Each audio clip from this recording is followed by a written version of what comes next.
నేను రంజిత్. తెలంగాణ రాష్ట్ర వ్యాప్తంగా జరుగుతున్న ప్రతి అంశంతో పాటు రాష్ట్ర రాజకీయాలలో జరిగే వాస్తవాలను కూడా చర్చించే ప్రయత్నం చేద్దాం. సో మొత్తానికి తెలంగాణ టు ఢిల్లీ ఏం జరుగుతుంది, ఢిల్లీలో జరిగిన పరిణామాలు ఏంటి, ఢిల్లీకి సంబంధించి మన రాష్ట్ర ముఖ్యమంత్రి యనుమల రేవంత్ రెడ్డి గారు నిజంగా సక్సెస్ అయ్యారా, లేకపోతే అక్కడ కూడా ఎదురు దెబ్బ తగిలిందా? ఇదే విషయానికి సంబంధించి రాష్ట్ర రాజకీయాలలో చర్చనీయాంశంగా మారుతుంది. అసలు ఏం జరిగింది, ఏం జరగబోతుంది? నిజానికి రాష్ట్ర వ్యాప్తంగా జరుగుతున్న చర్చ ఏంటంటే బీసీలకు సంబంధించి. సరే, బీసీలకు సంబంధించి పోరాటం ఎవరు చేస్తారు? రాజకీయ పార్టీలో ఉన్నవాళ్ళు, లేదా బీసీల కోసం తరాలుగా పోరాటం చేస్తున్న వ్యక్తులు, లేదా బీసీల పట్ల పూర్తి స్థాయిలో కూడా వాళ్ళు కూడా అధికారంలోకి రావాలనుకున్న వాళ్ళు, ఇలా ఒక్కొక్కరుగా తమ యొక్క ప్రయాణాన్ని కొనసాగిస్తారు. సో ఇక్కడ జరుగుతున్న పరిణామాలలో కాస్త విచిత్రంగా, కాస్త విడ్డూరంగా, కాస్త ఆలోచించే విధంగా కనబడుతున్న కొన్ని అంశాలను మీ ముందుంచే ప్రయత్నం అయితే నేను చేస్తా. సో ఇప్పటి వరకు బీసీల కోసం పోరాటం చేసింది బీసీ నాయకుడు ఎవరు అంటే మీకు చాలా క్లారిటీగా కూడా ఆర్ కృష్ణయ్య పేరు చాలా స్పష్టంగా వినబడుతుంది. ఆ తర్వాత బీసీల కోసం ప్రస్తుతం పోరాటం ఎవరు చేస్తున్నారు అంటే, ఓ పక్కన భారతీయ జనతా పార్టీకి చెప్తున్న నినాదం ఒకటే, బీసీల పట్ల పూర్తి స్థాయిలో కూడా ఏది బీజేపీకి సంబంధించిన రాష్ట్ర అధ్యక్షుడిగా బాధ్యతలు చేపట్టిన రామచంద్రరావు 42% రిజర్వేషన్ ఏదైతే ఉందో అది అనితర సాధ్యం అంటూ చెప్పేసిన పరిస్థితి కనబడుతుంది. ఇక మరోవైపు బీఆర్ఎస్ భారత రాష్ట్ర సమితికి సంబంధించి కల్వకుంట్ల తారక రామారావు గారి సారథ్యంలో ఖచ్చితంగా కూడా వాళ్ళ కోసం మనం పోరాటం చేయాలి, బీసీలకు సంబంధించి రిజర్వేషన్ హామీని అమలు చేపియాలి అని వారు ఆధ్వర్యంలో పూర్తి స్థాయిలో పోరాటం జరుగుతుంది. ఇక వారితో పాటుగా బీఆర్ఎస్ పార్టీ ఎమ్మెల్సీ జాగృతి వ్యవస్థాపక అధ్యక్షురాలు ఎమ్మెల్సీ కవిత కూడా బీసీల కోసం ఉధృతంగా పోరాటం చేస్తున్నారు. వీళ్ళందరూ కూడా రాజకీయ ఎజెండా కాదు, వీళ్ళందరిది వ్యక్తిగత ఎజెండా కాదు, వీళ్ళందరూ కూడా పూర్తి స్థాయిలో రాజకీయ చైతన్యం కోసం బీసీలను ఏకతాటిపై తీసుకొచ్చేందుకు కంకణం కట్టుకుని పోరాటం చేస్తున్న పరిస్థితి కనబడుతుంది. సో బీసీల కోసం నేనే పనిచేస్తా, బీసీ అంటేనే నేనంటేనే బీసీలు అనే వాళ్ళను మనం కాస్త పక్కన పెట్టి మనకు బీసీ రిజర్వేషన్ల అమలు, బీసీలకు సంబంధించిన 42% రిజర్వేషన్ కోసం మన రాష్ట్ర ముఖ్యమంత్రి యనుమల రేవంత్ రెడ్డి గారు అయితే ఢిల్లీకి వెళ్ళిన పరిణామం మనం చూసాం. సో రేవంత్ రెడ్డి గారి స్టేట్మెంట్, దాంతోపాటుగా రేవంత్ రెడ్డి గారు ఏం చెప్పిలు, ఏం జరుగుతుంది, కాంగ్రెస్లో నిజంగా ఢిల్లీలో పంచాయతీ జరుగుతుందా, ఢిల్లీకి సంబంధించి జరుగుతున్న పరిణామాలు ఏంటి అనేది కాస్త లోతుగా కూడా మనం చర్చించే ప్రయత్నం అయితే చేద్దాం. సో మొత్తానికి రాష్ట్ర ముఖ్యమంత్రి గారి కదలికలన్నీ కూడా మీ అందరికీ ఒక విషయాన్ని చెప్పాలి. రాష్ట్ర ముఖ్యమంత్రి గారు అడ్మినిస్ట్రేషన్ విషయంలో మొన్నటి వరకు పట్టు లేదు కావచ్చు, కానీ అడ్మినిస్ట్రేషన్ ప్రారంభమైంది అనే సంకేతాలు కూడా ఎట్లా వెలువడుతున్నాయి, నిజంగా అడ్మినిస్ట్రేషన్ సాధ్యమేనా, రేవంత్ రెడ్డి పరిపాలన విషయంలో ఎలా ముందుకెళ్తున్నారు, రేవంత్ రెడ్డి మైనస్సా ప్లస్సా, 2028 పక్కా బీఆర్ఎస్ఏ అంటున్న పరిస్థితి, ఇక బీజేపీ ఏం చేయబోతుంది అనేది దీని తర్వాత మనం చర్చించే ప్రయత్నం చేద్దాం. సో ఒక్కసారికి చూడురి, రాహుల్ భయ్యాతో నా ఆత్మ కలిసింది, ఆయన మనసులో ఏ పని ఉన్నా చేస్తా, ఏది చెప్పాడంటే అది నాకు బంగారు గీత, సోనియా గాంధీ నన్ను మెచ్చుకుంది, నేను చేసిన అభివృద్ధి కంటే సోనియా రాసిన లేఖనే నాకు గొప్ప, మోడీ పుట్టుకతో ఓబీసీ కాదు కన్వర్టెడ్, అందుకే బీసీలపై నిజమైన ప్రేమ లేదు, కాంగ్రెస్తోనే బీసీలకు న్యాయం, ఢిల్లీలో కులగణన సర్వేపై కాంగ్రెస్ ఎంపీలకు రేవంత్ ప్రజెంటేషన్ అంటూ కూడా చూస్తున్న పరిస్థితి కనబడుతుంది. సో ఎట్టకేలకు రాహుల్ను కలిసిన రేవంత్ కొంతకాలంగా రేవంత్ను పక్కన పెట్టారని ప్రచారం, ఎన్నిసార్లు ఢిల్లీకి వెళ్ళినా కలవని రాహుల్ కులగణన ప్రజెంటేషన్ సందర్భంగా భేటీ, కులగణన గురించి వివరించిన సీఎం, పార్లమెంట్లో కులగణన రిజర్వేషన్లపై లేవనెత్తాలని రాహుల్ గాంధీని కోరిన సీఎం అంటూ కూడా చూస్తున్న పరిస్థితి కనబడుతుంది. సో మొత్తానికి ఇక్కడ జరుగుతున్న విషయం ఏంది, రాష్ట్ర ముఖ్యమంత్రి యనుమల రేవంత్ రెడ్డి గారి సారథ్యంలో బీసీ రిజర్వేషన్ల కోసం ఏవైతే 42% రిజర్వేషన్లు ఇస్తామని కాంగ్రెస్ పార్టీ హామీ ఇచ్చిందో, ఆ కాంగ్రెస్ పార్టీ ఇచ్చిన హామీల విషయంలో ఖచ్చితంగా కూడా ప్రజల్లోకి వెళ్తూ ఇక్కడ కులగణన చేసిన దాని విషయంలో కాంగ్రెస్ పార్టీకి సంబంధించిన నేతలే కులగణన సరిగ్గా చేయలేదంటూ చెప్పిన సందర్భం, వెబ్సైట్లలో కూడా కులగణనకు సంబంధించిన పూర్తి అంశాలు లేకపోవడం, ఇవన్నీ కూడా గత కొంతకాలంగా జరిగిన డిస్కషన్స్. కానీ ఫైనల్లీ రాష్ట్ర ముఖ్యమంత్రి మాత్రం ఢిల్లీకి వెళ్ళారు. అక్కడ ప్రజెంటేషన్ అయితే ఇచ్చిండు బీసీ రిజర్వేషన్ల బిల్లుల గురించి. సో పూర్తి స్థాయిలో కూడా కులగణన ప్రజెంటేషన్ తర్వాత ఇటు రాహుల్ గాంధీని కూడా పార్లమెంట్లో మాట్లాడమని చెప్పిన సందర్భం ఇవన్నీ కూడా మనం చూసాం. సో మొత్తానికి రేవంత్ రెడ్డి అయితే బీసీ నినాదం కానీ లేదా కాంగ్రెస్ పార్టీ ఇచ్చిన హామీలకు సంబంధించి కట్టుబడి పనిచేసే ఆలోచనలో ఉన్నాడు అనేది ఒకటి తేట తెల్లమైపోయింది. అయితే ఇక్కడ ఒక 2 విషయాలను మనం చర్చించాలి. ఏంటి అంటే రాష్ట్ర ముఖ్యమంత్రి యనుమల రేవంత్ రెడ్డి, జాతీయ పార్టీకి సంబంధించిన కీలక నేత రాహుల్ గాంధీ. ఇక్కడ మొన్నటికి మొన్న మన ముఖ్యమంత్రి యనుమల రేవంత్ రెడ్డి గారు ఒక మాట అన్నారండి. మీ అందరికీ బాగా గుర్తుండే ఉంటుంది, మీ అందరికీ తెలిసిన విషయమే. బడే బాయ్ చోటే బాయ్, నాకు పెద్దన్న లాంటి వాడు ప్రధాని నరేంద్ర మోడీ అంటూ ఇదే హైదరాబాద్ గడ్డ మీద పరేడ్ గ్రౌండ్లో మోడీ గురించి గొప్పగా చెప్పింది మన రాష్ట్ర ముఖ్యమంత్రి యనుమల రేవంత్ రెడ్డి. కానీ ఈరోజు పూర్తి స్థాయిలో అదే రేవంత్ రెడ్డి మాట మార్చాడు అని చెప్పడానికి ఒక సాక్ష్యం. మోడీ పుట్టుకతో ఓబీసీ కాదు కాబట్టి, కన్వర్టెడ్ కాబట్టి బీసీల మీద ప్రేమ లేదు అంటూ ఒక కీలకమైన అంశాన్ని ఇక్కడ ముఖ్యమంత్రి యనుమల రేవంత్ రెడ్డి పూర్తి స్థాయిలో చెప్పాడు. మరి రేవంత్ రెడ్డి ఏ పార్టీ? కాంగ్రెస్ పార్టీ.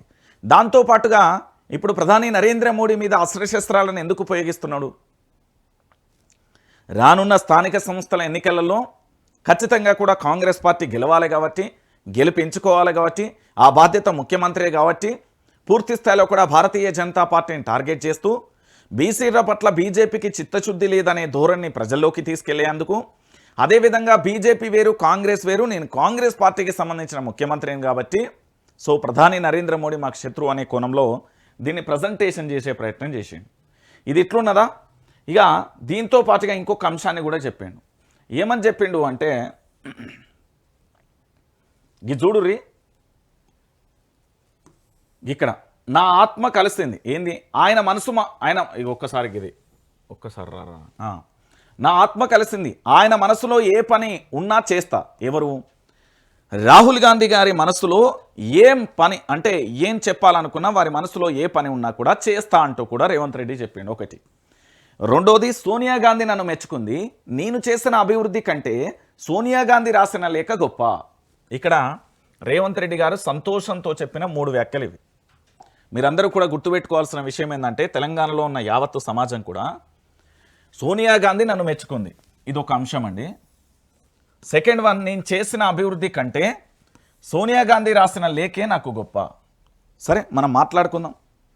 మా రాష్ట్ర ముఖ్యమంత్రి యనుమల రేవంత్ రెడ్డి గారిని ఢిల్లీకి సంబంధించిన, అది కాంగ్రెస్ పార్టీకి సంబంధించిన జాతీయ నేత, కీలక నేత అయిన కాంగ్రెస్ పార్టీ అధినేత్రి సోనియా గాంధీ మన్ననలు కానీ ఆశీస్సులను పొందడం మంచి విషయమే. సరే గౌరవిద్దాం, దాన్ని తప్పుపట్టేది లేదు. ముఖ్యమంత్రి గారిని వాళ్ళ పార్టీకి సంబంధించిన అధినేత్రి సోనియా గాంధీ బ్లెస్సింగ్స్ ఉండాలి. ఆ పార్టీలో పూర్తి స్థాయిలో 5 సంవత్సరాల ముఖ్యమంత్రిగా ఉండాలంటే ఆమె బ్లెస్సింగ్ కంపల్సరీ. సరే మెచ్చుకుంది, మెచ్చుకున్న వాళ్ళు మెచ్చుకున్నట్టే ఉండాలి కదా, ఇచ్చుకపోవద్దు కదా. మరి ఇక్కడ ఏం జరిగింది అనేది మనం ఒక్కసారి చూద్దాం. ఎందుకంటే ఇక్కడ ఒకసారి చూడండి, సోనియా గాంధీ నన్ను మెచ్చుకుంది, సరే మంచిది, నేను చేసిన అభివృద్ధి కంటే సోనియా గాంధీ రాసిన లేఖే నాకు గొప్ప. ఓకే, ఆయన వ్యక్తిగతంగా ముఖ్యమంత్రి గారు వ్యక్తిగతంగా ఎన్నైనా మాట్లాడుకోవచ్చు, ఏమైనా అనొచ్చు. వారి సంతోషంలో వాళ్ళు మాట్లాడిన 3 అంశాలు ఇవి, 3 లైన్లు. ఈ 3 లైన్లు తెలంగాణ తలరాతలను మార్చే లైన్లుగా ఉండాలి. కానీ ఏం జరిగిందో నేను చెప్తా. సోనియా గాంధీ నన్ను మెచ్చుకుంది. ఇక్కడ తెలంగాణ రాష్ట్ర ముఖ్యమంత్రి యనుమల రేవంత్ రెడ్డి గారిని మెచ్చుకోవాల్సింది ఈ తెలంగాణలో ఉన్న 4 కోట్ల మంది, ప్రముఖంగా నిరుద్యోగులు, దాంతోపాటు రైతాంగం, దాంతోపాటు జర్నలిస్టులు, కార్మిక కర్షక సోదరులు, SC ST BC minority OBC అగ్రవర్ణాలకు సంబంధించిన పేదలు, వీళ్ళందరూ మెచ్చుకోవాలి. మరి సోనియా గాంధీ మెచ్చుకుంది అనగానే ఉబ్బితబ్బి అవ్వడం కాదు. ఈ తెలంగాణ ప్రాంత బిడ్డలు నన్ను మెచ్చుకున్నారు, ఈ తెలంగాణ ప్రాంత బిడ్డలు నన్ను మెచ్చుకోవాలి, ఈ తెలంగాణ ప్రాంత బిడ్డలు నన్ను మెచ్చుకునేలా పనిచేస్తా అనే అంశం ఎందుకు రావట్లేదు అనేది మొదటి అంశం. ఇక రెండోది ఏంది, నేను చేసిన అభివృద్ధి కంటే సోనియా రాసిన లేఖే నాకు గొప్ప అన్నారు కదా. ఓకే, వ్యక్తిగతంగా ఓకే, కానీ మీరు చేసిన అభివృద్ధి తెలంగాణ రాష్ట్ర ప్రజలు అంటే మన తెలంగాణ ప్రాంత ప్రజలు, ఇక్కడి ప్రజలందరూ కూడా మిమ్మల్ని మెచ్చుకోవాలి. ఇక్కడ ఏంది అంటే ఇప్పుడు స్థానిక సంస్థల ఎన్నికలు ఉన్నాయి. నిజంగా రేవంత్ రెడ్డి అనే వ్యక్తిని మెచ్చుకోవాలంటే మొత్తం కాంగ్రెస్ పార్టీ గెలుపొందాలి. ఒకటి, కాంగ్రెస్ పార్టీ మీద భయంకరమైన వ్యతిరేకత వస్తుంది. ఆ వ్యతిరేకతను పూర్తి స్థాయిలో కట్టడి చేయాల్సిన బాధ్యత కూడా వాళ్ళకే ఉంటుంది. సో తెలంగాణ ప్రాంతం కంటే ఢిల్లీ సోనియా ఆశీస్సులు ముఖ్యం, నాకు ఇక్కడి ప్రజల కంటే ఢిల్లీ ఆశీస్సులకు సంబంధించి వాళ్ళ యొక్క మన్ననలే గొప్పమంటూ ముఖ్యమంత్రి గారు డైరెక్ట్ స్టేట్మెంట్ ఇచ్చింది. ఇక దాన్ని మీరు ఎట్లా అర్థం చేసుకుంటారో మీ ఇష్టం, దాని గురించి నేను మాట్లాడాను. రైట్. ఇక దాని తర్వాత బక్క జడ్సన్ చాలా రోజులుగా, చాలా సంవత్సరాలుగా గత ప్రభుత్వం కానివ్వండి, నేటి ప్రభుత్వం కానివ్వండి, రేపటి ప్రభుత్వం కానివ్వండి, తాను పూర్తి స్థాయిలో కూడా పదవుల కోసమో లేదా మరే ఇతరంగా ఆర్థిక లాభాల కోసమో కాకుండా కేవలం తెలంగాణ ప్రాంత ప్రజల కోసం నిర్విరామ పోరాటం చేస్తున్న ఏకైక వ్యక్తి ఆయన. సో ఆ విషయంలో ఆయనను మనం యాక్సెప్ట్ చేయాలి, అంగీకరించాలి, ఖచ్చితంగా మాట్లాడాలి. అయితే బక్క జడ్సన్ స్టేట్మెంట్కు విలువ ఎందుకంటే, బక్క జడ్సన్ అనే వ్యక్తి పూర్తి స్థాయిలో ఏదైనా ఒక అంశాన్ని తీసుకొచ్చినప్పుడు దాన్ని కేవలం ప్రెస్ మీట్లతోనే పరిమితం కాకుండా పూర్తి స్థాయిలో కూడా దాన్ని ఈడీకి కానీ సిబిఐ కానీ దర్యాప్తు సంస్థలకు ఇవ్వడంతో పాటుగా జరిగిన అన్యాయాన్ని తెలంగాణ ప్రాంత ప్రజలకు కూడా తన నోట చెప్తున్న పరిస్థితి మనం చూసాం. సో మళ్ళొక్క విషయాన్ని కూడా చెప్పిండు, ఏంటి అనేది మనం చూద్దాం. సీఎంగా రేవంత్ రెడ్డి అనర్హుడు, ఎందుకు? ఫోన్ ట్యాంపరింగ్ చేసినానని ఒప్పుకుండు. మంత్రుల ఫోన్లు మాత్రమే కాదు, మిస్ వరల్డ్కు వచ్చిన వాళ్ళవి ట్యాపింగ్, చట్ట వ్యతిరేక పనులు చేసిండు. నిమిషం కూడా సీఎం అర్హత లేదు. మంత్రులు సిఎల్పి మీటింగ్ పెట్టి తొలగించాలని తీర్మానించాలి, రేవంత్ని డిస్క్వాలిఫై చేయాలని గవర్నర్ కోరిన బక్క జడ్సన్ అంటూ కూడా చూసిన పరిస్థితి కనబడుతుంది. సరే, ఈ విషయంలో ఇది చాలా పెద్ద పంచాయతీ. ఎందుకంటే ఇది సముద్రం. ఈ ఫోన్ ట్యాంపరింగ్ అనే ఎపిసోడ్ సముద్రం లాంటిది. అయితే ఈ ఫోన్ ట్యాంపరింగ్ గురించి కొన్ని కీలకమైన అంశాలు నేను పూర్తి స్థాయిలో అధ్యయనం చేసిన. మన రాష్ట్రానికి ముప్పు వాటిల్లినప్పుడు, భద్రత విషయంలో ముప్పు ఏర్పడినప్పుడు, లేదా మన శత్రు దేశాలు మన మీద దాడి చేసినప్పుడు, లేదా ఉగ్ర కదలికలు వచ్చినప్పుడు, లేదా మన రాష్ట్రానికి హాని చేసే ఏ ఒక్క వ్యక్తుల కదలికలు వచ్చినప్పుడు ఫోన్ ట్యాంపరింగ్ అనేది జరుగుతుందండి. ఇది సర్వసాధారణంగా జరిగే ఎపిసోడ్. ఇక దాని తర్వాత ఎగ్జాంపుల్ వైఆర్టీవీ రంజితే ఉన్నాడు, లేదా బక్క జడ్సనే ఉన్నాడు, లేదా మీరే ఉన్నారు. ప్రజలు మన యొక్క వ్యక్తిగత ఫోన్లను ట్యాప్ చేసే అవకాశం వీళ్ళకి లేదు. ఇది క్లియర్ కట్. మన ఫోన్లను వాళ్ళు ముట్టుకునే అవకాశం, అసలు అలాంటి స్కోప్ భారత రాజ్యాంగంలో లేదు. ఒకవేళ చేయదలుచుకుంటే కేంద్రం అనుమతి కంపల్సరీ తీసుకోవాలి.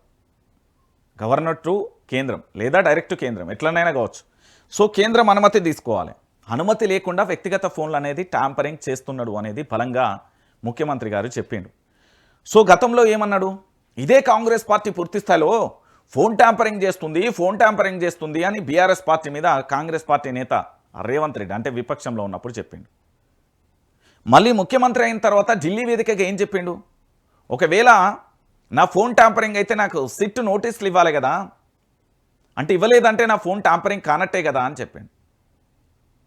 అంటే చెప్పిన వాళ్ళు మోసం చేసిర్రా, విన్న వాళ్ళు మనం మోసపోయామా, లేదా ప్రజల్ని మభ్యపెట్టి టాపిక్ డైవర్షన్ చేసిండా? ఇది ఒకసారి తెలంగాణ ప్రాంత ప్రజలు ఆలోచించండి. ఎందుకు అంటే ఈ ఫోన్ ట్యాంపరింగ్ ఎపిసోడ్ ఈ రోజుతో అయిపోదండి. ఒకసారి ఇది నేను చెప్తా, ఇది చాలా పెద్ద టాపిక్. ఎందుకంటే ముఖ్య నేత మేడకు ఫోన్ ట్యాంపరింగ్ వచ్చు, రాడార్లో మేడం పైన అధిష్టానం సీరియస్, రాంగ్, రాంగ్ ఏంది, పార్టీ కార్యదర్శి నుంచి వివరణ కోరిన ఏఐసిసి, త్వరలో అంతర్గత విచారణకు ఆదేశించే ఛాన్స్, తెలియదని తప్పించుకునేలా ముఖ్య నేత ప్లాన్, ఓ పోలీస్ అధికారిని దోషిగా చూపేలా ఎత్తుగడలు అంటూ కూడా చెప్పిన పరిస్థితి కనబడుతుంది. ఇక్కడ ఏం జరిగింది అనేది కథనం చాలా క్లారిటీగా ఉందండి. హద్దులు మీరిన ఫోన్ ట్యాంపరింగ్ అంశం కాంగ్రెస్ పార్టీని కుదిపేస్తున్నది. ఏకంగా ఢిల్లీ దూతానే ఫోన్నే ట్యాప్ చేశారన్న కథనాల నేపథ్యంలో ఏఐసిసి తీవ్రంగా స్పందించినట్లుగా పార్టీ వర్గాలలో చర్చ జరుగుతున్నది. సో మొత్తంగా ఈ వ్యవహారం అటు ఇటు తిరిగి ముఖ్యనేత మెడకు చుట్టుకునే దాకా వచ్చిందన్నట్టుగా గుసగుసలు వినబడుతున్నాయి. పాలనా వైఫల్యాలను కప్పిపుచ్చుకునేందుకు ప్రయోగించిన ఫోన్ ట్యాంపరింగ్ అస్త్రం ఎదురు తిరిగిందని, ఆయన పదవికి ముప్పు తెచ్చే పరిస్థితి తెచ్చిపెట్టిందని చర్చించుకుంటున్నారు. ఈ వ్యవహారంపై త్వరలో అంతర్గత విచారణకు ఆదేశించినట్లుగా సమాచారం. దీంతో తాను బయటపడడానికి ఉన్న అంశాలపై ముఖ్య అధికారులతో చర్చలు జరుపుతున్నట్లుగా సమాచారం అంటూ కూడా చూస్తున్నారు. ఫోన్ ట్యాంపరింగ్ ఏంటి, ముఖ్యమంత్రి గారి సారథ్యంలో జరిగిన ఫోన్ ట్యాంపరింగ్ ఇది బీఆర్ఎస్ పార్టీ కాదండి, కాంగ్రెస్ పార్టీ 18 నెలల కాలంలో జరిపిన ఫోన్ ట్యాంపరింగ్. రాష్ట్రానికి వచ్చిన అధిష్టానం దూత ఫోన్ ట్యాంపరింగ్ చేస్తున్నారని ఢిల్లీ పెద్దలతో మాట్లాడిన మాటలను దొంగచాటుగా వింటున్నారనే విషయంపై గతంలో రాడార్లో మేడం కథనం అనే కాంగ్రెస్ పార్టీలో ప్రకంపనలు పుట్టించినట్టుగా ఢిల్లీ కాంగ్రెస్ వర్గాల నుంచి సమాచారం. దీనికి తోడు తమ ఫోన్లు ట్యాంప్ అవుతున్నాయని, కనీసం కుటుంబ సభ్యులకు కూడా రక్షణ లేకుండా పోయిందని ముగ్గురు సీనియర్ కాంగ్రెస్ నేతలు ఏఐసీసీకి లేఖలు రాస్తున్నట్లుగా విశ్వసనీయ వర్గాలు చెప్పాయి. మొన్న మా ఫోన్ ట్యాప్ చేశారు, నిన్న దూత ఫోన్ మీద నిఘా పెట్టారు, రేపు ఢిల్లీ పెద్దల ఫోన్లు కూడా నిఘా రాడార్ పరిధిలోకి వెళ్తాయేమో అంటూ వారు తీవ్ర ఆందోళన వ్యక్తం చేస్తున్నట్లుగా తెలిసింది. రాష్ట్రంలో మేడంతో పాటు 1 డజన్ మంది మంత్రులు, 25 మంది ఎమ్మెల్యేల ఫోన్లు రెగ్యులర్గా ట్యాప్ మాడ్యూల్పై ఉన్నాయని పేర్కొన్నారు. అధిష్టానం అనుమతిస్తే తమ వద్ద ఉన్న ఆధారాలతో ఢిల్లీకి వచ్చి అధిష్టానానికి సమర్పిస్తానని, లేదా రాష్ట్ర వ్యవహారాల ఇన్ఛార్జ్ మీనాక్షి నటరాజన్కి ఇవ్వడానికి అభ్యంతరం లేదని తెలిపినట్లుగా విశ్వసనీయ వర్గాల సమాచారం. దీంతో కాంగ్రెస్ అధ్యక్షుడు తీవ్రంగా స్పందించారని, పార్టీ ప్రధాన కార్యదర్శి నుంచి వివరణ కోరినట్టుగా ఢిల్లీ కాంగ్రెస్ వర్గాలు తెలిపాయి. ఆయన ఇచ్చే వివరణ ఆధారంగా అంతర్గత విచారణకు ఆదేశించాలని ఏఐసీసీ నిర్ణయించినట్లుగా సమాచారం.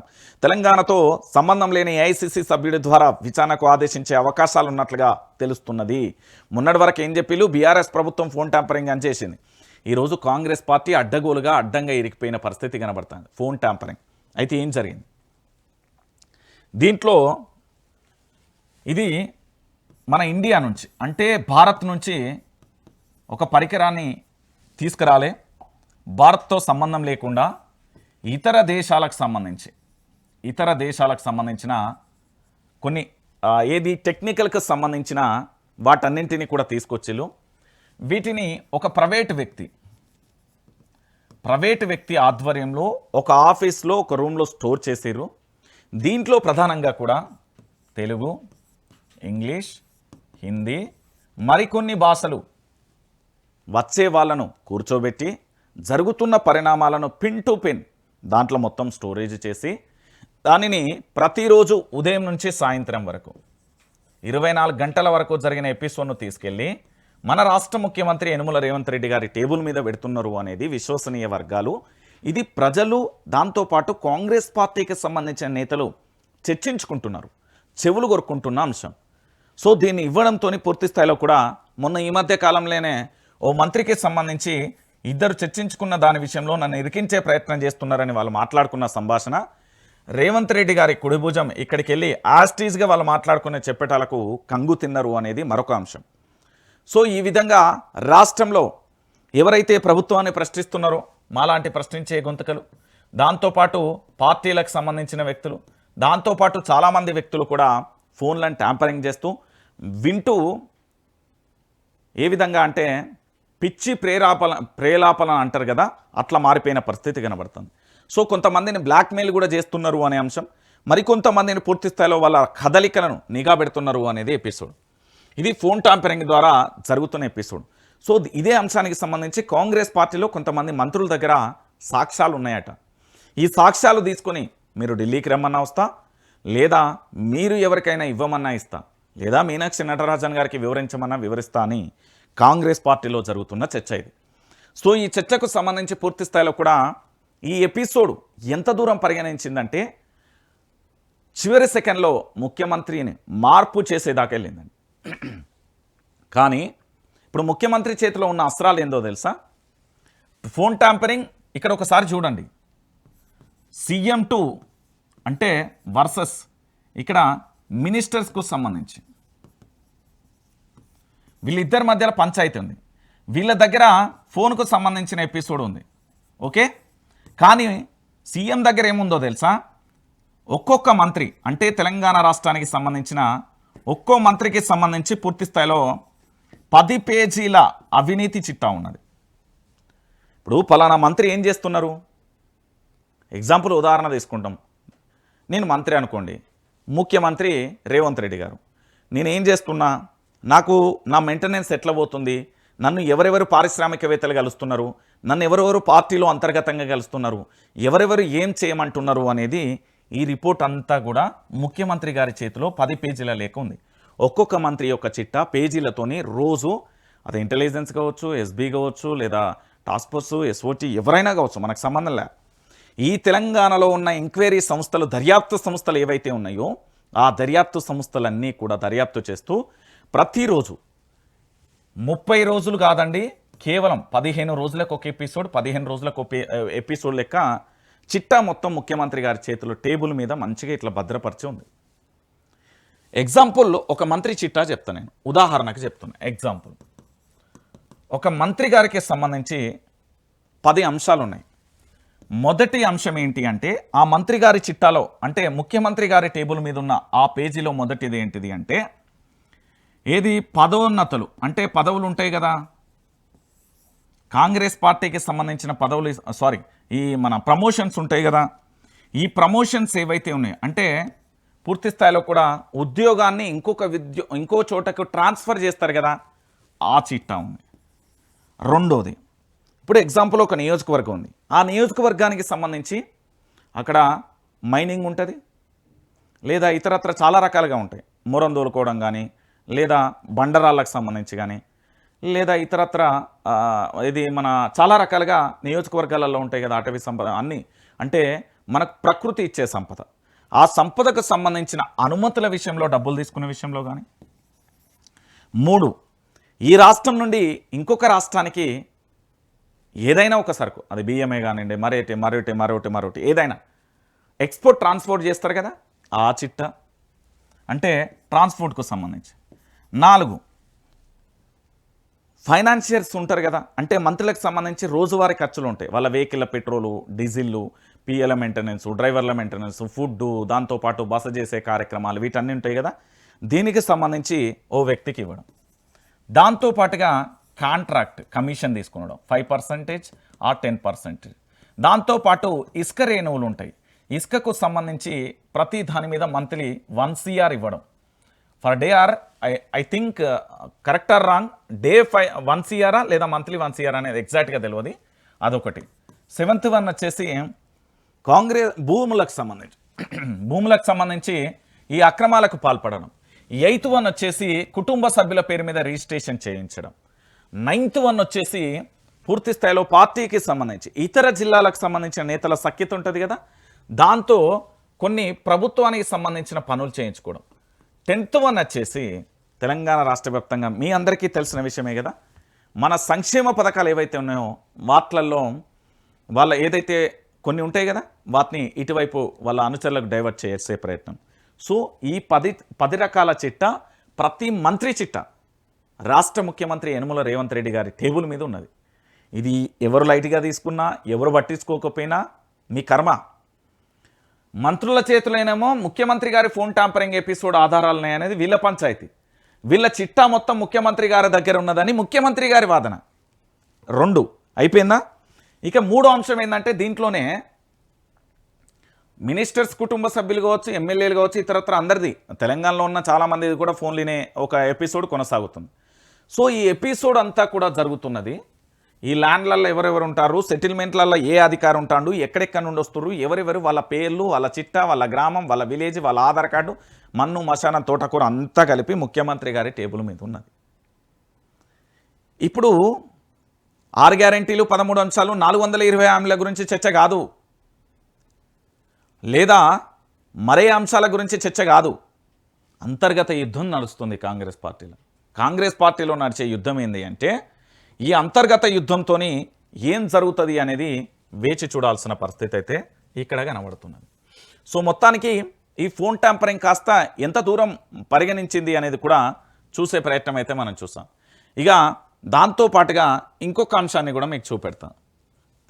మీ అందరికీ తెలిసిన విషయమే, నేను ఒక లీడర్ను చూసిన, ఇగో ఒక లీడర్ ఒక్కరినే చూసిన, నేను మళ్ళీ అంటాను ఒక లీడర్ను చూసిన నిన్న.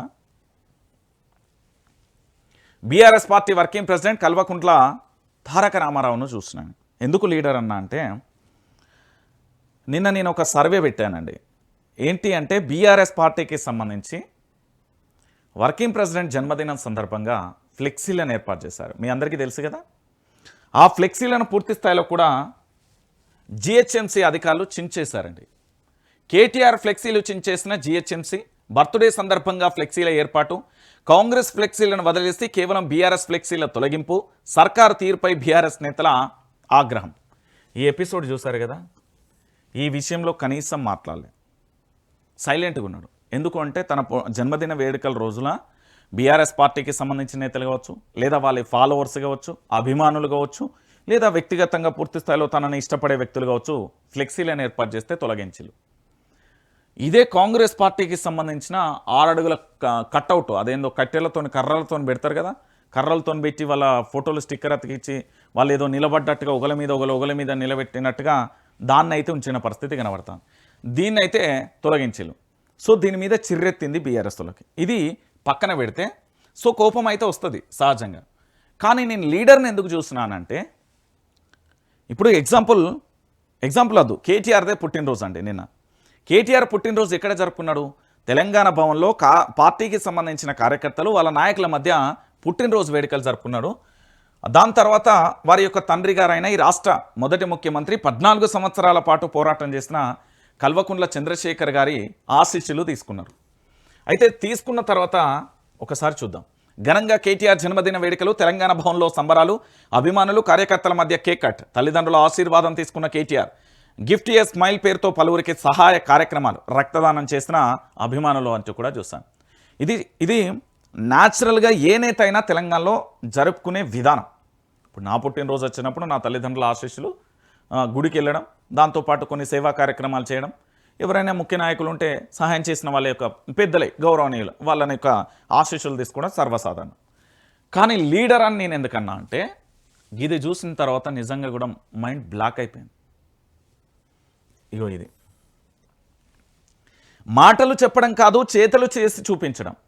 నేనున్నాననే భరోసా చెప్పడం కాదు, నేను నీతో పాటే ఉన్నాననే నిరూపించడం. నేత అంటే మాటలు చెప్పి టీవీల ముంగట స్టేట్మెంట్లు ఇస్తూ పేపర్ల పట్ల ప్రకటన ఇచ్చడం నేత చాలామంది రాజకీయ నాయకులను చూస్తుంటారు. కానీ కేటీఆర్ విషయంలో విభిన్నమైన అంశం కనబడింది. నల్లబాలు మీ అందరికీ తెలుసు కదా, కాంగ్రెస్ సర్కారు పెట్టిన కేసులలో 20 రోజుల పాటు జైలుకు వెళ్ళి వచ్చిన BRS social media warrior Shashidhar Goud alias Nallabalu ఇంటికి వెళ్ళి వారి కుటుంబ సభ్యులతో కలిసి కేక్ కట్ చేస్తూ వర్కింగ్ ప్రెసిడెంట్ గారి ఫోటో, అన్నగా అండ, ఆ ఇంటికి అన్నగా అండగా ఉన్నాడు అనే అంశానికి ప్రజల్లోకి తీసుకెళ్లాల్సిన అంశం. ఏ కంచంలో అయితే, ఏ పల్లెంలో అయితే, ఎక్కడైతే అన్నం తింటా ఉంటే, ఎప్పుడైతే ఆ కంచాన్ని తొక్కి రాక్షసానందం పొందుతూ ఈ శశిధర్ గౌడ్ను అరెస్టు చేసిల్లో, ఈ శశిధర్ గౌడ్ ఎక్కడైతే కన్నీళ్ల పాలవుతూ 20 రోజుల పాటు అకారణంగా ట్వీట్ చేస్తే రీట్వీట్ చేసినందుకు జైల్లో పెట్టారో, దానికి నేనున్నాననే భరోసానిస్తూ వారి ఇంటికి వెళ్ళి భోజనం చేశాను నేను. ఇది రాష్ట్ర వ్యాప్తంగా బీఆర్ఎస్ పార్టీ కార్యకర్తలకు సంబంధించి. ఇగో ఇది ఏ కంచంలో అంటే ఏ పల్లెంలో, తెలంగాణ భాషలో కంచం అంటారు, ఏ పల్లెంలో అన్నం తింటామో, ఏ కంచంలో అన్నం తింటామో ఆ కంచాన్నే కాలితో తన్ని అన్యాయంగా గల్లబట్టుకొని ఆ చెయ్యి ఏది మన డోర్ మధ్యలో ఇరుక్కపోయి ఆర్తనాదాలు చేస్తూ ఉంటే శశిధర్ గౌడ్ను అరెస్టు చేశారండి.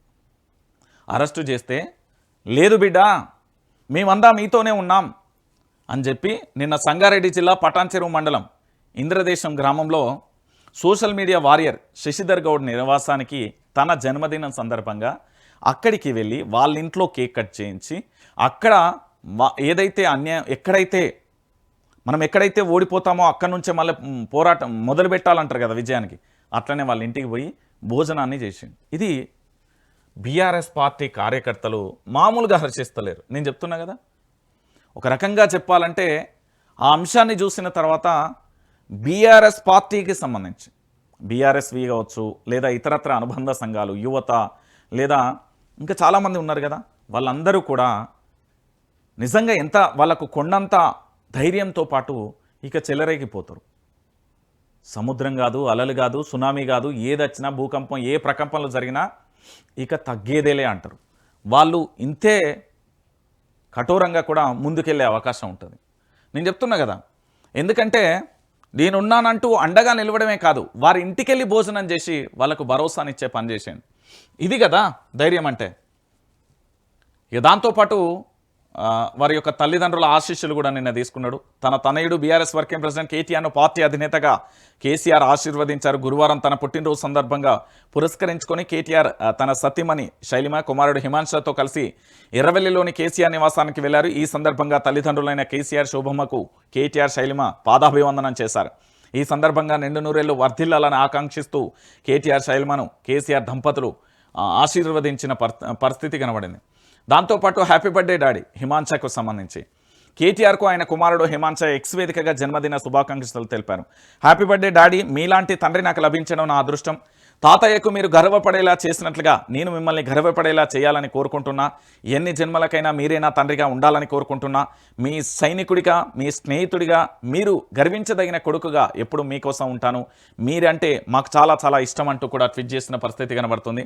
ఇక దాంతోపాటుగా ఇటు కేటీఆర్కు పూర్తి స్థాయిలో కూడా ఎమ్మెల్సీ బీఆర్ఎస్ పార్టీకి సంబంధించిన ఎమ్మెల్సీ జాగృతి వ్యవస్థాపక అధ్యక్షురాలు ఎమ్మెల్సీ కవిత కూడా హ్యాపీ బర్త్డే చెప్పడం జరిగింది. ఎమ్మెల్సీ కవిత, అన్నయ్య హ్యాపీ బర్త్డే, ఇలాంటి పుట్టినరోజులు మరెన్నో జరుపుకోవాలని కోరుకుంటున్నానంటూ చెప్పిన పరిస్థితి. దాంతోపాటు మాజీ మంత్రి తన్నీరు హరీష్ రావు కూడా పెట్టిరు. దాంతోపాటు వైఎస్ జగన్మోహన్ రెడ్డి కూడా శుభాకాంక్షలు తెలిపిన పరిస్థితి కనబడుతుంది. ఇటు వద్దిరాజు రవిచంద్ర, డాక్టర్ బండి పార్థసారథి, అదేవిధంగా దేశపతి శ్రీనివాస్, షేరి సుభాష్ రెడ్డి, చాలామంది కూడా శుభాకాంక్షలు తెలిపిన పరిస్థితి అయితే కనబడుతున్న తరుణాన్ని మనం చూస్తున్నాం.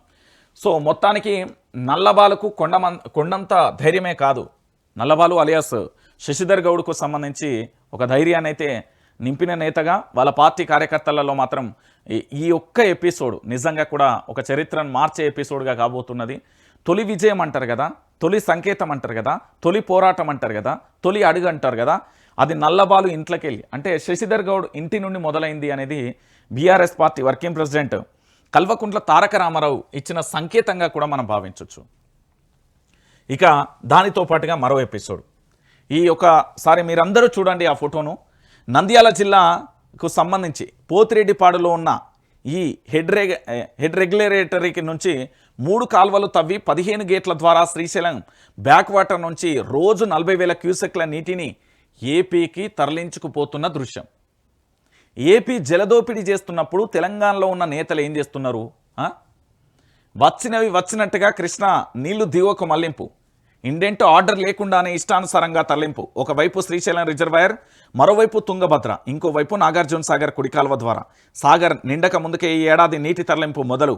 పోతిరెడ్డిపాడు, ముచ్చమర్రి, హాంద్రీనివా, కేసీసీ ద్వారా నిరంతరాయంగా రాయలసీమకు తరలుతున్న జలాలు. అధికారికంగా 23, అనధికారికంగా 100 టీఎంసీలు. కేఆర్ఎంబీ చోద్యం చేష్టలు అడిగిన తెలంగాణ సర్కార్ ఎంత చెప్పినా కూడా కనీసం విన్న పరిస్థితి కనబడుతుందా?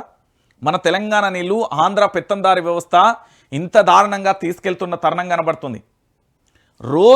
ఒకరోజు పూర్తి స్థాయిలో 40,000 క్యూసెక్ల నీటిని తీసుకెళ్తున్నారని వీళ్ళు చెప్పింది కేవలం 23 అధికారికంగా 100 టీఎంసీల నీళ్లను ఆంధ్రప్రదేశ్కు తరలించకపోతున్నారు. మన నీళ్ళు ఇవి, మన నీళ్లను దొంగతనంగా తీసుకెళ్తున్నారు. దొంగతనంగా ఏంది, బాటంగానే తీసుకెళ్తున్నారు. ఏం చేస్తారు? ఏం చేయలేకపోతున్న పరిస్థితి. ఇక బీజేపీ వీళ్ళందరూ ఉత్సవ విగ్రహాలని ఏముంటుంది వీళ్ళతోనే అయ్యేదేంది పోయేదేంది. విభజన చట్టానికి బీజేపీ తూట్లు, తెలంగాణకు దక్కాల్సినవై తొక్కిపెట్టిన మోదీ సర్కార్. పార్లమెంట్ సాక్షిగా రాష్ట్రానికి అనేక హామీలు. 11 ఏళ్లుగా రాష్ట్ర బీజేపీ నాయకులు గప్చుప్, ఎంపీలు కేంద్ర మంత్రులుగా ఉన్న ఫలితం 0. ఎన్నికల లబ్ధి కోసమే గిరిజన యూనివర్సిటీ మంజూరు అంటూ కూడా చెప్పిన పరిస్థితి కనబడుతుంది. 8 మంది ఎంపీలు ఏం చేస్తారండి నాకు అర్థం కాదు. కిషన్ రెడ్డి, బండి సంజయ్, ధర్మపురి అరవింద్, రఘునందన్ రావు, డీకే అరుణ, ఈటెల రాజేందరు, దాంతోపాటు కొండా విశ్వేశ్వర్ రెడ్డి, ఇంకో పెద్ద ఆయన, మొత్తం 8 మంది. తెలంగాణ రాష్ట్రానికి వీళ్ళేమన్నా మాట్లాడిలా? తెలంగాణ గలం మూగబోయింది, తెలంగాణ బలం కనిపించలే. గలం దళం బలం ఏది లేదు. కేవలం భారతీయ జనతా పార్టీకి సంబంధించి ఎంపీలు అంటే ఉత్సవ విగ్రహాల్లో మారిపోయారు తప్ప వీళ్ళు పెద్ద కోడిగుడు మీద ఈకలు వీకుడు తప్ప ఏం చేయరు తెలంగాణ రాష్ట్రానికి. అలాగే ఆంధ్రప్రదేశ్లో 84,000 కోట్ల రూపాయలతోని బనకచెల్ల ప్రాజెక్టు ఉన్నది. దాని మీద కేంద్రానికి సంబంధించి పోయి పోరాటం చేద్దామనేది లేదు, వాళ్ళు చేద్దామన్న ఆలోచన కూడా లేదు. మళ్ళీ ఏదో తెలంగాణకు పీకి పెట్టినట్టుగా 8 మంది ఉన్నారు. పోనీ వీళ్ళు ఏమైనా చేస్తారా అంటే వాళ్ళ యొక్క పార్లమెంట్ సెగ్మెంట్లలో అది లేదు. పోనీ కేంద్రం నుండి ఏమైనా పోరాటం చేసి నిధులు తెచ్చిల్లా అంటే అది లేదు.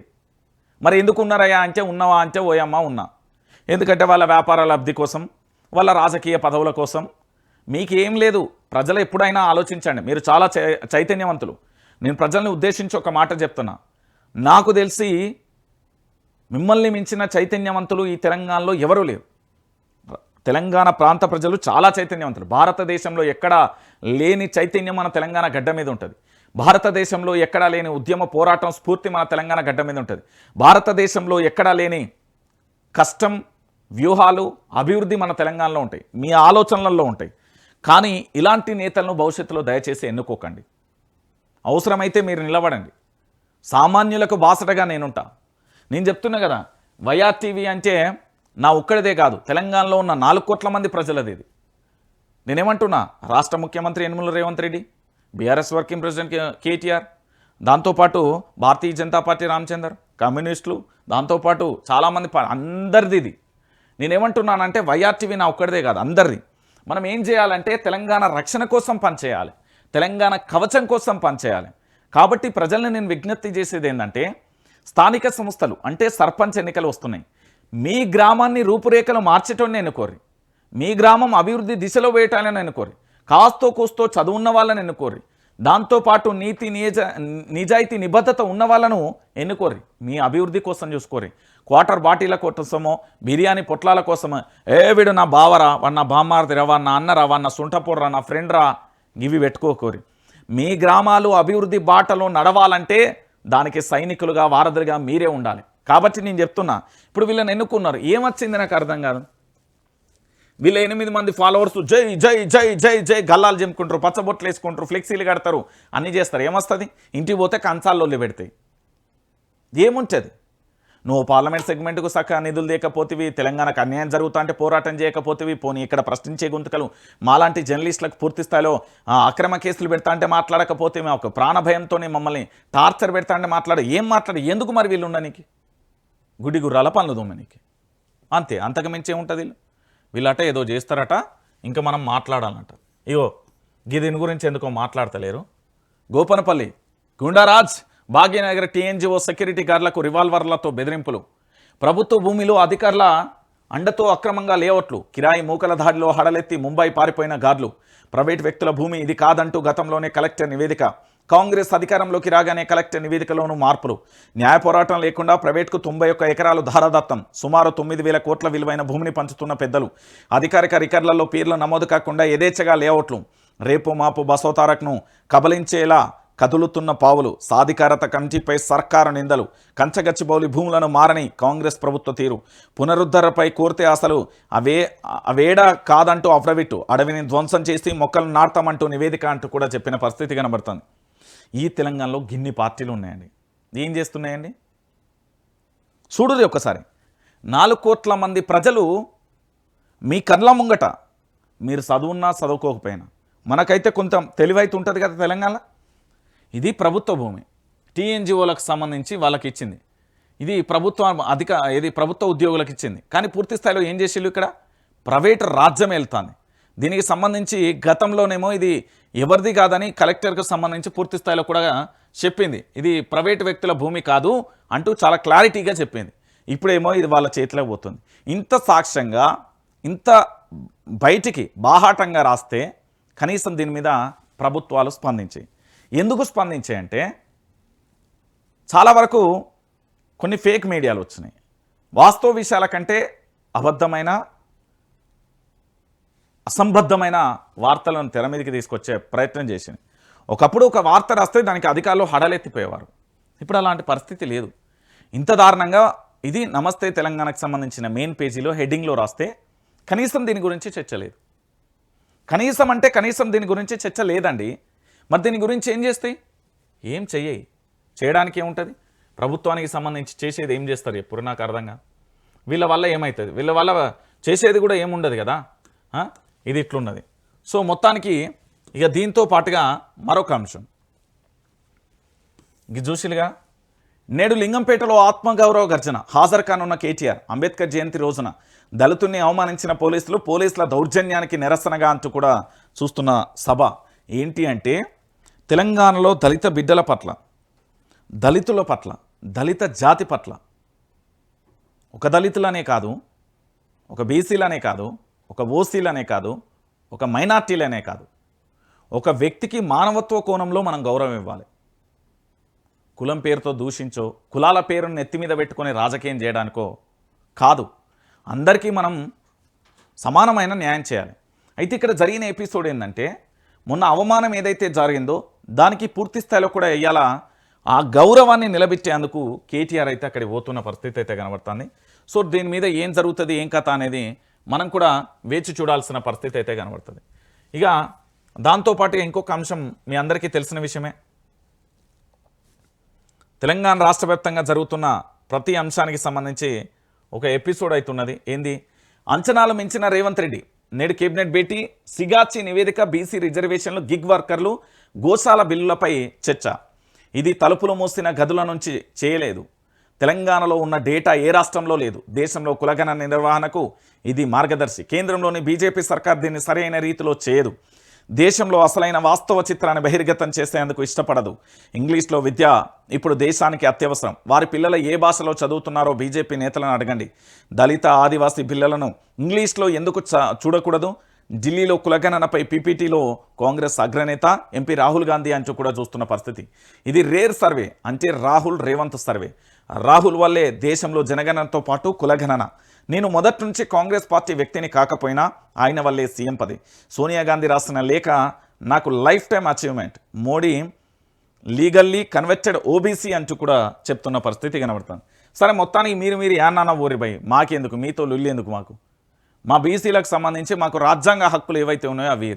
ఇక దాంతోపాటుగా మరో అంశం, భారతీయులను నియమించుకోవద్దు, అమెరికన్లపై దృష్టి సారించాలి, లేదంటే తీవ్ర పరిణామాలు. అమెరికన్ టెక్ కంపెనీలు మొత్తం అమెరికా కోసమే.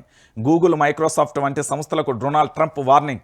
గూగుల్, మైక్రోసాఫ్ట్ వంటి అమెరికన్ టెక్ సంస్థలు ఆ దేశ అధ్యక్షుడు డొనాల్డ్ ట్రంప్ వార్నింగ్ ఇచ్చారు. ఆయా సంస్థలలో భారతీయులతో పాటు విదేశీయులను సైతం నియమించుకోవద్దని స్పష్టం చేశారు, లేదంటే తీవ్ర పరిణామాలు ఉంటాయని హెచ్చరించారు. అమెరికన్ టెక్ కంపెనీలు మొత్తం అమెరికా కోసమేనని, తమ దేశానికే తొలి ప్రాధాన్యత ఇవ్వాలని తెలిపారు. వాషింగ్టన్లో జరిగిన ఏఐ సమ్మిట్లో ఆయన వ్యాఖ్యలు చేశారు. అయితే ఇది ఒక విషయాన్ని మనం లోతుగా చర్చిస్తే, మన భారతదేశంలో ఏదైనా ఉద్యోగం చేయండి, ఏదైనా ఆవిష్కరించండి, ఏదైనా ఇన్నోవేషన్ చేయండి, ఏదైనా కొత్తది క్రియేట్ చేయడానికి ప్రయత్నం చేస్తే ఇక్కడ రెండు కాళ్ళు బట్టి కింది గుంజేటోళ్ళే ఎక్కువ ఉంటారు. ఇతర దేశాలలో స్వేచ్ఛ ఉంటుంది. ఏదైనా పని చేస్తే గో హెడ్, దాన్ని ఎందుకు చేసినాం, ఎట్లా చేయాలి, ఏం కథ, ఆడ టీం వర్క్ అనేది బలోపేతంగా ఉంటుంది, సెక్యూరిటీ అన్ని రకాలుగా కూడా మంచుకుంటుంది. కానీ మనకాడ నానా హింస పెడతారు. సరే, మొత్తానికి ఏది జరిగినా కూడా ప్రపంచ దేశాల మొత్తం కూడా మన భారతీయులే వెళ్తారు, అది కూడా గుర్తుపెట్టుకోరు. సుందర్ పిచ్చయ్య కన్నును మొదలు పెడితే మొత్తం ప్రపంచ దేశాలలో ఉన్న గొప్ప గొప్ప కంపెనీలన్నీ కూడా భారతీయుల యువత మీదనే నడుస్తున్నాయి. మీరు ఎక్కడికన్నా పోరి, ప్రపంచవ్యాప్తంగా ఏడ తిరిగినా కూడా భారతీయ యువత వల్ల మాత్రమే నడుస్తున్నది తప్ప మరి ఇంకా వేరే వాళ్ళ నడుస్తుంది అనుకుంటే అది మూర్ఖత్వమైన విషయం. నేను చెప్తున్నా కదా, కేవలం భారతీయ యువత వల్ల మాత్రమే నడుస్తున్న పరిస్థితి కనబడుతుంది. ఇక దాంతోపాటుగా మన తెలంగాణ రాజ్భవన్ తెలుసు కదా, గవర్నర్ మీ అందరికీ చాలా తక్కువ కనబడతాడు మన గవర్నర్ గారు. ఒకసారి చూడు, ఒక్క సంతకం కోసం వెయిటింగ్. బీసీ రిజర్వేషన్ల ఆర్డినెన్స్పై సర్వత్రా ఉత్కంఠ. ఇంకా గవర్నర్ దగ్గరే ఫైల్. హైకోర్టు గడువు పూర్తి, రాజ్భవన్ వైపు సర్కార్ చూపులు. నెక్స్ట్ ఏంటి? తెలంగాణలో హాట్ టాపిక్గా 42%. నేడు కేబినెట్ భేటీలో ఈ అంశంపై ప్రధానంగా చర్చ అంటూ కూడా చూస్తున్న పరిస్థితి కనబడుతుంది. సో మొత్తానికి ఏం జరుగుతుంది, ఎలా ఉండబోతుంది, ఎందుకంటే బీసీ రిజర్వేషన్కి సంబంధించి ప్రభుత్వం ఏం చేస్తుంది, ప్రభుత్వం ఎలాంటి నిర్ణయాలు తీసుకుంటుంది, ప్రభుత్వానికి సంబంధించి తీసుకోబోయే అంశాలు ఏంది అనేది మనం కూడా వేచి చూద్దాం. ఎందుకంటే బీసీ రిజర్వేషన్ల విషయంలో ప్రభుత్వం ఎలాంటి నిర్ణయం తీసుకుంటుంది, ఎలాంటి ఆలోచనలతో ఉన్నది, ప్రభుత్వం ఏం చేయాలనుకుంటున్నది, ఏం చేయబోతున్నది, నెక్స్ట్ ఏంటి, మరి హైకోర్టు ఇచ్చిన గడువు అయితే నేటితో పూర్తయిపోతుంది, మరి ప్రభుత్వ ఆలోచనలు ఏంటి, ముఖ్యమంత్రి గారు ఎలాంటి నిర్ణయం తీసుకుంటారు, అధికారులు ఎలాంటి సలహాలు ఇస్తారు ఏంటి అనేది మనం కూడా వేచి చూడాలి. నేనేమంటున్నానంటే ప్రతి ఒక్కరికి చెప్పే మాటే, ఎప్పటికీ చెప్పే మాట, ప్రతి ఒక్కరు కూడా ఆలోచించాల్సిన విషయమే. ఇక్కడ మీ అందరికీ తెలిసిన విషయమే. వైఆర్ టీవీని ఇక్కడ సబ్స్క్రైబ్ చేసుకోర్రి, దాంతోపాటు ఇక్కడ లైక్ చేయండి, ఇక్కడ షేర్ చేయండి. ఇది 4 కోట్ల మంది ప్రజలకు వాస్తవాలను తెలియజేస్తే ఛానల్ కాబట్టి ప్రతి ఒక్కరు కూడా సబ్స్క్రైబ్, బెల్ బటన్ ఉంటుంది, బెల్ బటన్ క్లిక్ చేసుకోవాలి, షేర్ చేసుకోవాలి, లైక్ చేయరు.